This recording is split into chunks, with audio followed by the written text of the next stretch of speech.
What is your relationship with the universe?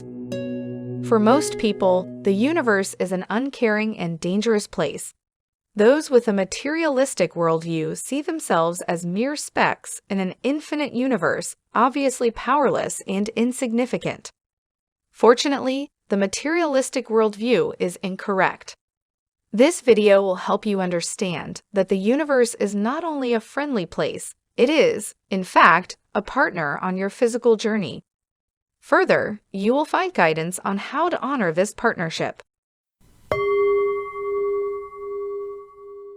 Part 1. Understanding reality. The quality of our relationship with the universe is founded upon our model of reality. This model, a worldview, is so deeply embedded that we seldom examine it. Since our worldview creates the core of our experience, all human progress depends on our ability to choose a better worldview. Let's examine reality. When we observe the world around us, it seems to be made up of separate things and beings. But according to science, specifically quantum mechanics, this separation is an illusion. What we perceive as matter is merely a fluctuation in an underlying field, known as the unified field or the Akashic field. This is also true of consciousness. When we perceive others as separate from ourselves, it is because of our limited perception. In reality, each of us is a wave upon the ocean of the same primal consciousness. This perspective of oneness, called non-duality, is not mere philosophical speculation. If you study the experiences of mystics throughout the ages, from the East and the West, they have experienced oneness directly. There are free videos about non-duality on our website if you're interested. The key insight from non-duality is that the universe is your extension. Part 2. Your partnership with the universe. For practical purposes, the unity divides into different parts to form a partnership. The first partner is the universe. Think of the universe as a conscious being with an infinitely large body. Out of this infinite consciousness arises the individual, non-physical consciousness known as your higher self. Further, the higher self creates the physical, or the incarnated self. To dive into more details, the higher self is our timeless essence that learns and evolves through the mechanism of reincarnation. This part of us has the accumulated and integrated perspective of all incarnations, possibly hundreds or even thousands of them on Earth. Before every incarnation, the higher self sets the growth intent for the journey. The higher self is non-physical, and once the incarnation begins, it guides the physical self through the mechanism of inspiration. You might think of inspiration as just ideas and thoughts, but they originate from your higher self and are then perceived by the brain. The physical self is the part that navigates the physical experience through free will, an immense force. Your every choice reconfigures the manifested reality. Even trivial decisions, such as where to park your car, fundamentally alter reality, because they affect the options of the person who parks after you, and the person after, and so on.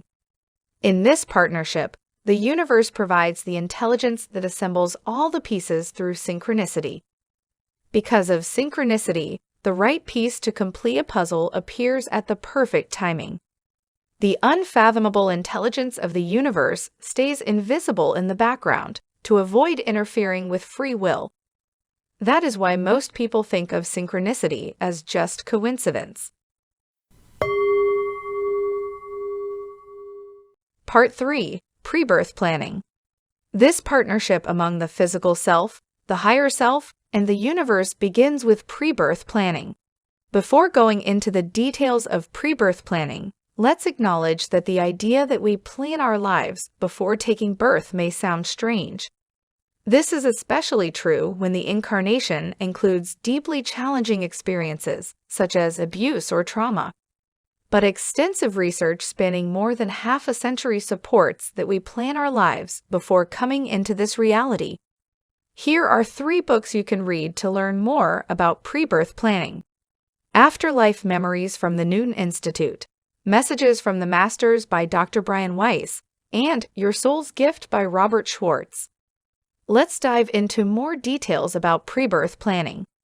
A pre-birth plan is a plan to maximize growth from an incarnation. It includes the following specifics about an incarnation: the physical aspects such as selection of culture, conditions at birth, race, and the type of body to inhabit. Psychological aspects, including belief systems to be experienced. Relationships, including close ones with parents, partners, and children. Yes, you chose your parents for this lifetime. You may not have a pretty relationship with your parents, but they agreed to be your parents to give you the experiences you need on your physical journey. Next, life theme. These are the lessons you want to learn and the kind of work you want to do. Depending on the lessons, you also decide on possible opportunities and challenges. Next, your gifts. As you grow through incarnations, you master a variety of skills. However, you may want to bring only a few of these gifts in an incarnation to focus on a specific lesson. Lastly, your purpose and mission for the lifetime. It's important to understand that pre-birth planning is not fatalism or predestination. Pre-birth planning has to be understood in the context of free will. As stated before, free will fundamentally changes the manifested reality with every choice. Hence, the pre-birth plan exists only in terms of probabilities. It is understood that how life unfolds depends on the choices of all involved. If free will allows us to stray off course, how does an incarnation stay on track?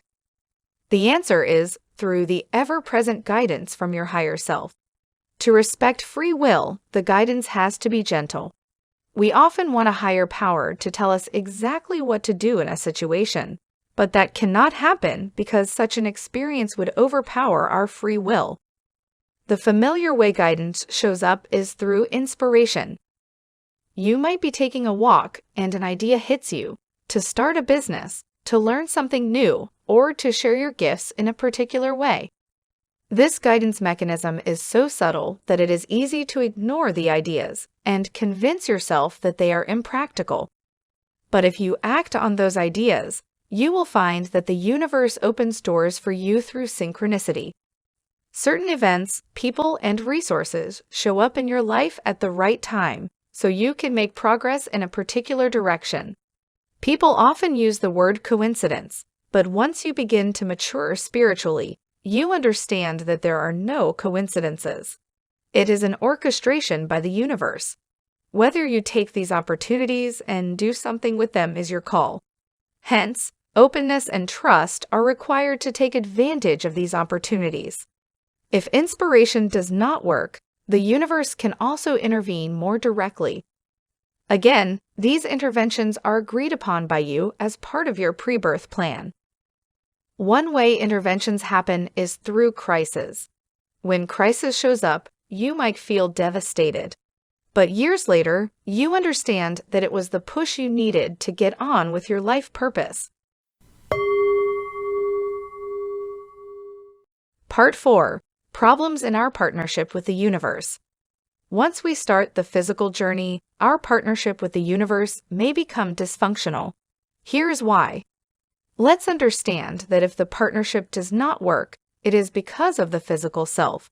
Your higher self and the universe are playing their parts. Here are the 3 main reasons the physical self does not play its part. The first is spiritual deafness. This happens when the physical self becomes lost in the physical drama and does not hear the gentle call of the higher self.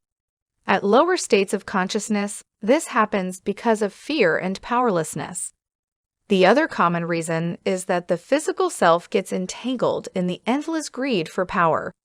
When accumulating more and more power becomes the entire focus of an incarnation, it loses spiritual purpose. Spiritual deafness causes suffering. When people don't understand why they are on the planet, they create misery for themselves and others. Fortunately, the universe can wake up the physical self through interventions, which appear through crises such as a health or a relationship challenge. A crisis is a gift because it can help people focus on what's truly important. The second reason is lack of action. Although most people intuitively understand their path, they still stay stuck because they keep waiting for the right conditions, which never arrive. The typical excuses are lack of money, time, knowledge, connections, and so on. They don't understand that spiritual guidance is like a GPS. It waits on you to move first, before it can give you directions.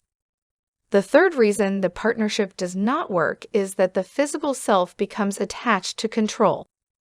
One example of this attachment is a strong insistence on exactly how your purpose should unfold. This insistence leaves no room for the universe to be creative and manifest better possibilities.